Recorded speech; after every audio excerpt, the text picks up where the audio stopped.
Agree with Alan Greenspan, we ought to just eliminate the debt ceiling. Oh, absolutely, we do.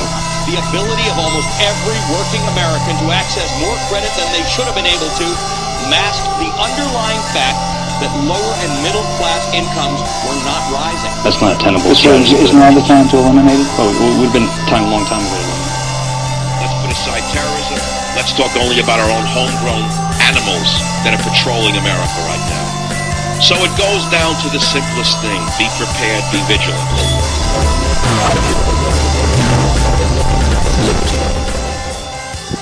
Where are the men? The men of the United Kingdom and the United States. Yes, I get listeners from the United Kingdom as well. I know you're out there. I know you're listening. And I know that you are hoping to God that someone is going to come and save you from the nightmare that you allowed to happen in your nation.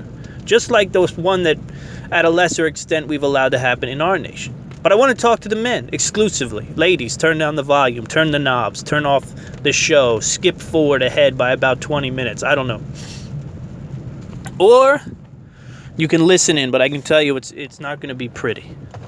All right? And I'd rather not embarrass your husbands in front of you. How long does this go on? Do I have the men? Men. Where are the men? Have they all been gelded? Where are they? Where are the testicles in America? Are there any left? Or have they been put under glass like some fine French dish? How long are we going to let this go on? Between you and me, all right? Let's take the wives and the children and the female bosses out of it. The men are talking. What misogyny is afoot? What misogyny is afoot? Yes, it's gonna get that air, okay? Put all of it aside. What are you working for? Why are you white in the face when you get home? Right? Why are you up all night worrying bills and meetings, presentations and shit? What are you doing it for? You want to raise a family, right? You want to raise a family, you want to give them the great things in life, and you want them to go on and lead a happy life as well. None of it can be done if we allow these monsters to do what they just continue to do. At some point in an abusive relationship, you can no longer be mad at the woman who tells you, or at the man rather, who's hitting on the woman that you know or you love. In other words, if your sister comes to you and says some guy's beating on her, and you say, oh, well, I'll take care of him, and then you find out a month later she's back with him getting beat, she leaves him, goes back with him again for a third, you get to the point where you can't say, you know what, this guy's an idiot. And of course he is. He's a loser. He's a monster. He should be put in jail. But you also have to start to blame the people for this Muslim atrocity. You have to start to blame the person that keeps returning to the abuser with no different outcome. We're returning to the abuser constantly. How long are we going to let it happen? There are 1,000 suspects in the U.S. right now, people under investigation for possible terror ties. There are 3,500 people under investigation in the United Kingdom right now with possible terroristic ties.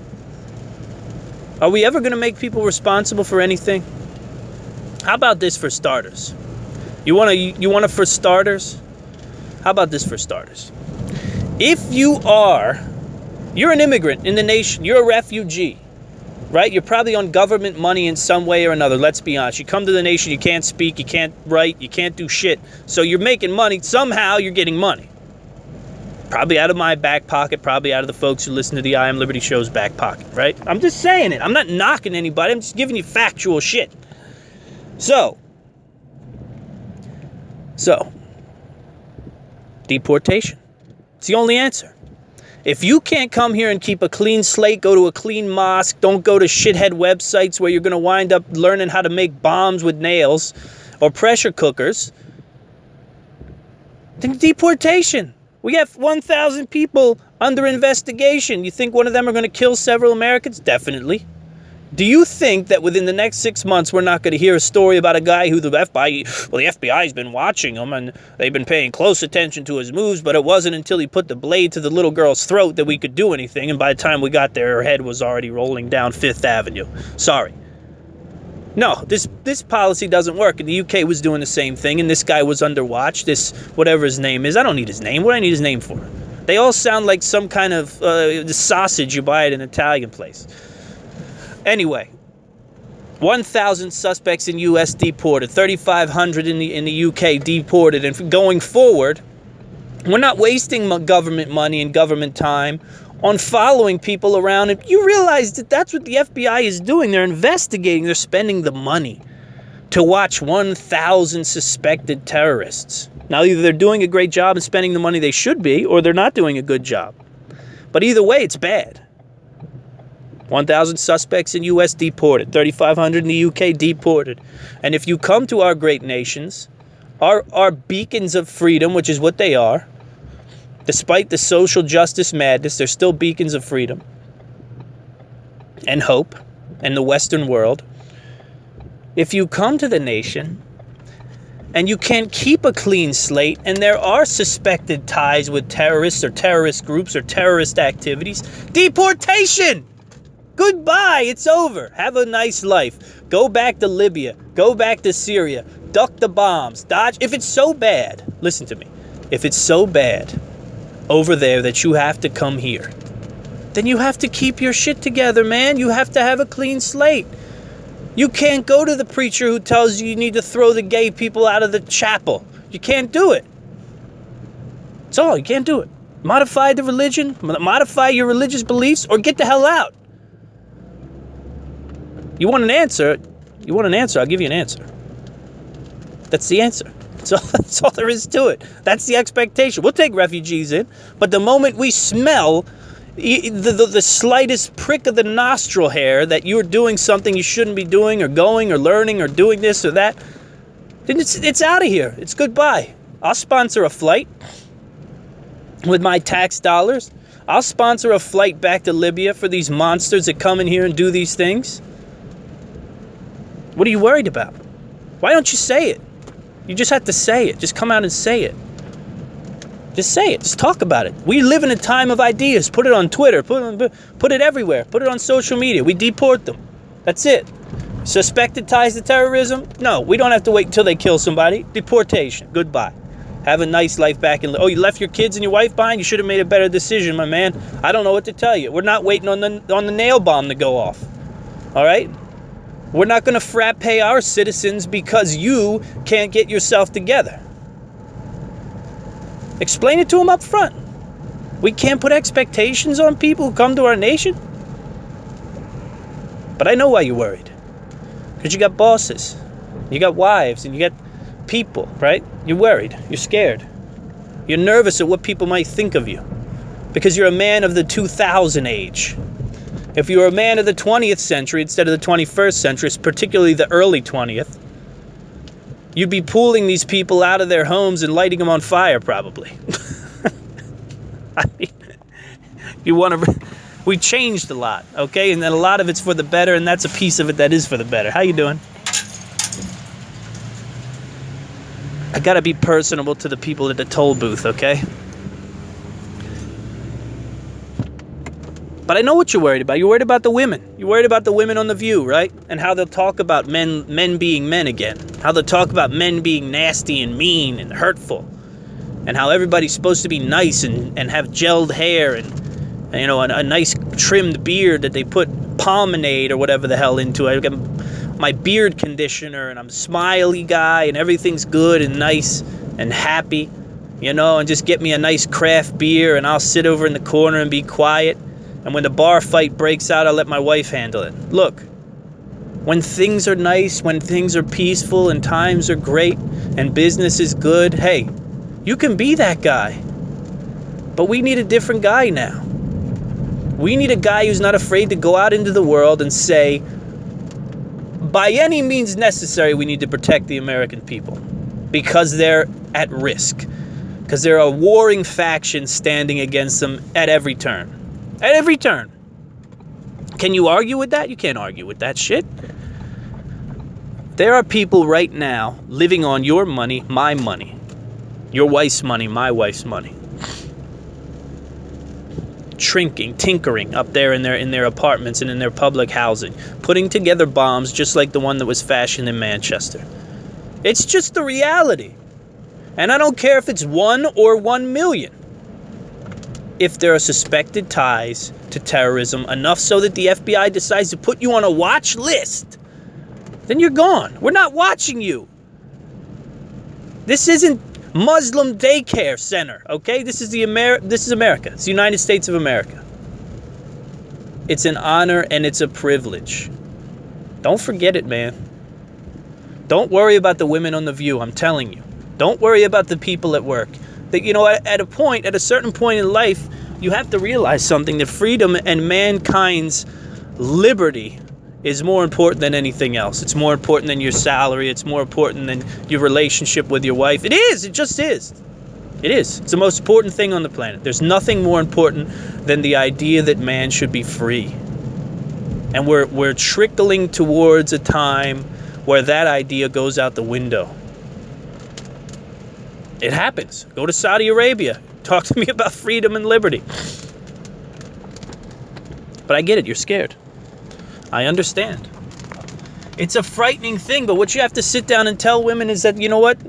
Your boss, whoever it is, you have to tell these people, sometimes the world needs nasty men.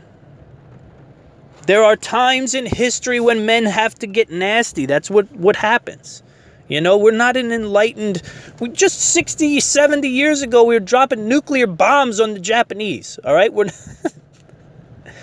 Sometimes you need nasty men to do nasty things, to keep people safe in your nation.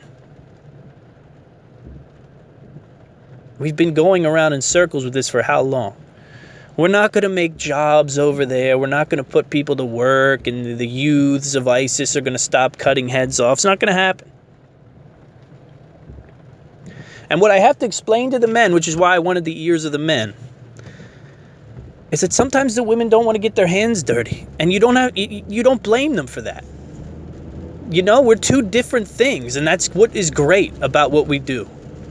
Right? That's what's great about marriage. That's what's great about courtship. That's what's great about this whole planet we walk on, right? Is that there's men and there's women, and they're different. And you know what? In the same way that the raccoon keeps coming and eating your chickens, and your wife says, you know what, don't kill the poor raccoon. Sometimes you just have to say, look, I know she wants the raccoon dead. I got to go shoot the thing and do it quietly and get it taken care of because she doesn't want to think about it. She doesn't want to get her hands dirty. And she shouldn't. And I see the same situation here. Women who don't want to face it, bosses who don't want to hear about it, people who don't want to know about it, but they want it done. But they don't want to get their hands dirty. And that's fine. But it's time to get hands dirty. And I don't mean any physical action towards any Muslim by people listening to my show or myself, or any vigilant activity. I'm talking about expressing the idea that we don't need to babysit radical Islam in any nation. In any Western nation, it's not our duty to babysit radicals, right? And pay tax money so FBI agents can listen to your calls and watch your social media. We're not your parents. If we suspect that there's an issue, then you're gone. If you want an answer, that's an answer. That's the answer, in my opinion.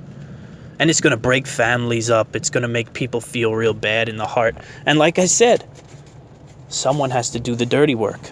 That's all there is to it. You got to get behind this. We got to get behind this. We didn't get to vote on this. Just remember that, too. Neither did the people in Britain. Right, my friends? Tom Linden out there, the UK prepper, the man, the myth, the legend. You didn't get a vote. Nobody got a vote. Nobody got a vote on the refugees. Obama just did it. Right? The British government, the parliament just did it. They just brought them in and brought them in and brought them in and brought them in and brought them in. And nobody got to say anything. No one got to raise a hand and say, well, there's probably some radicals in this group. What'd you say? Probably some people that are going to cost some lives here, when you think. Nobody got a vote. We just got to deal with it. In other words, the bigger picture is the government decided that they're willing to sacrifice American and British lives, French, German lives, in order to help the refugees of another nation. There's no other way you can look at it. These people aren't idiots. They knew the risks. They knew what was going to happen. We take these people, we throw them into Western civilization. They hate everything about Western civilization. I wonder what's going to happen. People are going to die. So they wagered your lives, your family's lives, on this idea that America needs to absorb these refugees. And hey, look, we can do it. But it can't be one-sided. It can't be you eat it, you pay for it, and you die for it. It has to be, we're going to help these people out. And if they step out of line, they're getting a boot back to the hellhole from whence they came. Okay? I'm just telling you. I'm just giving you honest and plain speaking so you can deal with the fact that the government has abandoned you. Okay? And they could care less about your situation. They've abandoned you. They've abandoned you. Men, I appreciate it. Now go be men. Go be nasty men that I need you to be, right? The women, would the women come out and say we're nasty women? Go be men. Tell people how you feel. Tell people how you feel today and be consistent tomorrow, because today everyone is fired up. You can get a jab in today. Everyone's guard's down today. Throw the jab today and follow up with the right cross tomorrow. You understand? And then carry it on with a left hook and then follow it with a leg kick. That's what you got to do. You got to choose your position on this thing, and you got to stay the course. And you got to put it on Twitter, and you got to put it on social media. You got to put it in the ears of the people all around you until enough people get it. And it'll happen. Enough people get it, and then pressure comes down on the government to do it. People form groups, man. The power of the people is uncanny. You cannot discredit the power of the humans. I mean, they're unbelievable what they can get done. Think about what we can get done. Think about what the transgenders have done. They have done an amazing job at what they have accomplished, whatever the hell it is. I'm not 100% sure what it is they're doing, but they've done a hell of a job in doing it. Okay? The power of the people and of social media. Incredible, right? Amazing. That said, I can bring it back to Chicago. I can go from terrorist attack in Manchester and how to fix that by just enforcing something. All the way to Chicago, to the inner cities of Chicago, where the murder rate is chasing that of yesteryear, right? It's almost exactly what it was a year ago. Nothing has changed. People are getting shot. I was listening to an NPR little skit or whatever they do over there, where they were where there was a guy trying to explain that the various issues why the Chicago shooting rate could be so high. And thankfully, they got to the point where they said, the police were targeted, and then the police laid back. And you know what happens? People die. When the thin blue line starts to dilute even further, that's what happens. More people die, more shootings, more everything. It's ugly. There's nothing pretty about it. It's terrifying, brutal. So you can prepare for reality, and you could be a member of reality, or you can live in the haze that we're going to one day build McDonald's over there, and we're going to put people to work, and we can assimilate all these people who don't believe in anything other than the fact that you're wrong and you're Western and you're the devil. Whichever you want to do. Whichever you want to do. We're going to come back and we're going to do some more, but right now I need a breather. So what, you want a commercial or something? I'll give you a commercial. Prepper Survival Navigation. All right, written by Walter Glenn Martin. You know him as G-Man. You know him as the guy who runs PrepperBroadcasting.com. He's put together a little manual called Prepper Survival Navigation. And one of the most exciting things about this manual is that it's sized perfectly to fit right into your bag, your hiking bag, your bug-out bag, whatever it is. Look for it at Amazon.com. Prepper Survival Navigation. It's much more than just survival navigation. It's got some great recipes, if you will, for shelter, fire, water, purification. All right, it's a great little manual. It's a great little tangible manual that you can put in your bag in times of need or just in times of adventure. Prepper Survival Navigation. Give it a look. Just closed out a night with the boys. Every once in a while you have to get out, right? Every once in a while you have to get away from it all. So, a life led in the destruction of the human race, right? That's what my profession often leads me to, right? Is how to survive the total collapse of society. I decided to take a load off and go watch Alien Covenant, right? So I could watch the human race be destroyed on another planet. It was a good time. The movie was good. The problem with the movie is the technology. I won't go into it. I won't give you any spoilers or anything. There's not really anything to spoil, but it takes place 2104, right? 2104, and yeah, it's brutal. They've got this little solar-powered robot thing. There's no drones. There's no use of. They have this highly sophisticated android guy, but outside of him, there's no robotics. There's nothing to aid these people in their exploration of a planet. They don't even have a lantern. They're in some of the deepest, darkest recesses of a spaceship, and essentially, they have headlamps on. They have these big, ugly GoPros on the side. They got the technology real bad, and it was kind of a. I mean, the movie was fun. It was a fun movie. You can go with that, right? It was a lot of fun to be had. People getting ripped into pieces and shredded and all that.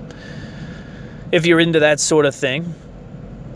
But aside from that, yeah, it was good. Ate a burger, had a beer, hung out with some guys.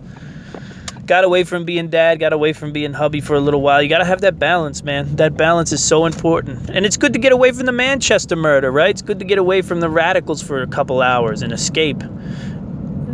Escape to some make-believe monsters. You know, with plenty of real-life monsters. There's no doubt about that. Plenty of real-life vicious beasts. So, in the last segment of this show, I'd like to talk to you guys about my 5-year anniversary that's coming Wednesday, the 31st. And I've thought a lot about it, right? It's a big deal. I never really keep track of my episodes by number and things like that, and a lot of people tell me that I should do that or I should have done that, and I'd be able to quantify. I don't know. Maybe it'd be good for cataloging purpose. I just never did it, so it doesn't matter whether it's good or not, or whether I should have done it or shouldn't. I didn't do it. Bottom line. And that said, hang on one second. Just paying my debt to society as per usual. But anyway, I didn't catalog my shows, but I know based on when I did my first show, the 31st of May, 2012, that this is a big deal, right? It's 5 years of I Am Liberty, and I racked my brain. I thought, I could put an hour's worth of old clips from old shows together. I don't think I'm going to do that. I probably will play something from the first show. Right, I'll probably put a clip up there from the first show when I was recording off of a laptop microphone and doing all that sort of thing. That makes me feel, I think that's a good deal. But what I came to, right, I thought, I can't just have a regular show. 5 years is a big deal. We need to do something fun.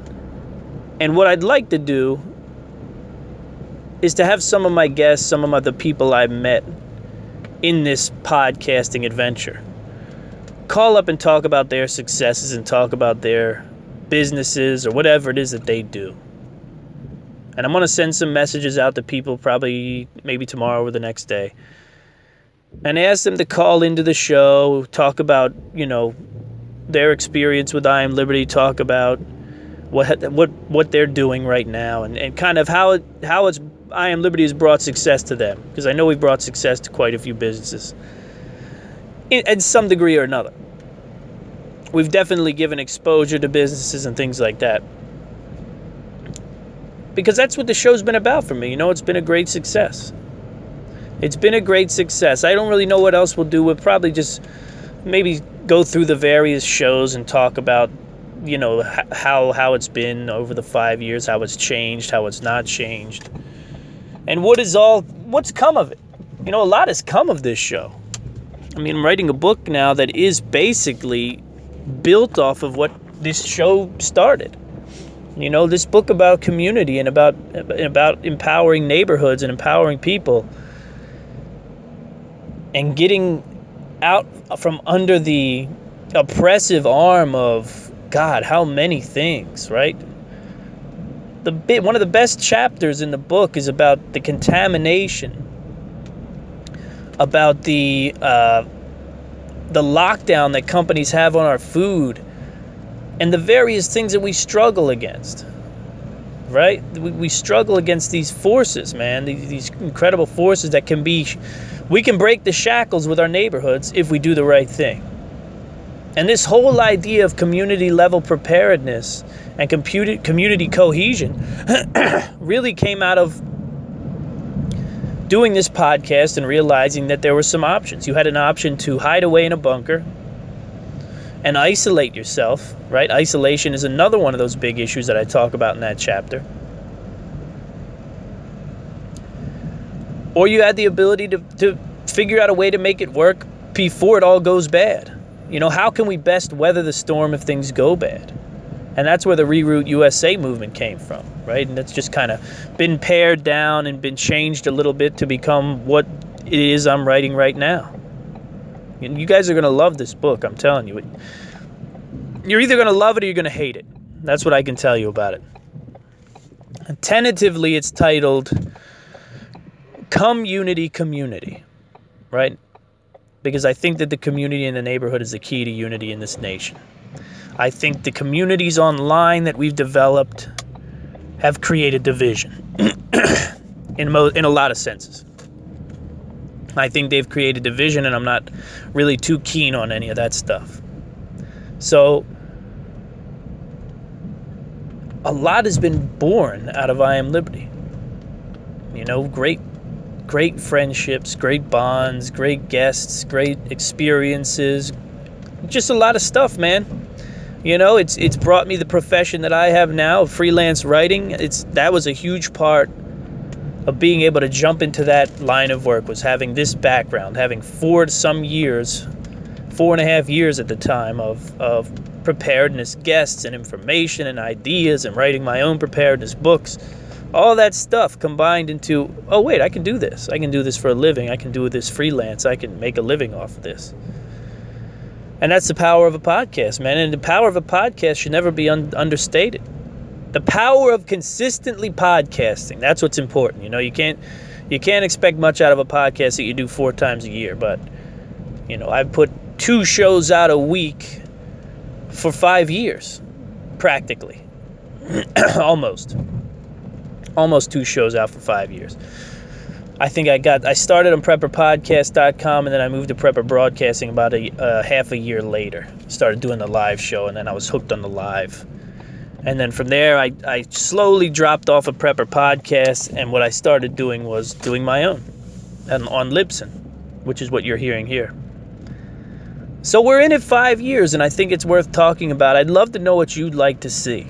You know, for my regular listeners out there who come, we're going to have a groundbreaking month again, by the way. I mean, if we keep this trend up, I don't really know what's going to happen. We're just going to have a lot of downloads. I don't think I'm going to seek out advertisers. I'm not really keen on the idea. But it's just good. It's good to puff your chest out and see all those downloads. I appreciate it. So, to my regular listeners, what do you want to hear about? Is there something that you are interested in hearing about on our 5-year anniversary show? Anything professional, personal, not too personal.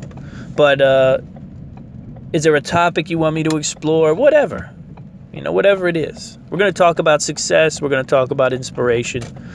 We're going to talk about maybe the future of I Am Liberty, which I have no idea. I do no planning for this podcast. You know, and this podcast is just me, unfiltered, unfettered. That's it. It's just me getting on here and speaking my mind. So, I don't know. I'd like to get information from you guys, though. So if you want to reach me, iamlibertyshow@gmail.com. iamlibertyshow@gmail.com. Shoot me an email. Let me know what you want to hear, what you want to do for our 5-year anniversary. It's a big deal. It's a big deal because the next one is a decade, right? And if we make it a decade with I Am Liberty, God almighty, that's something special. But I'll talk to you guys later. We've got a great guest Wednesday. Don't miss the guest Wednesday. It is Dave McIntyre, the winner of Alone Season 2. He spent 66 days in Vancouver, right, with 10 items. And we're going to learn a lot about survival from this guy firsthand. All right, so I'll see you guys there live tomorrow night, prepperbroadcasting.com. Well, it may be tonight. You're probably going to get this show Wednesday morning. And don't miss it, all right? We'll be there.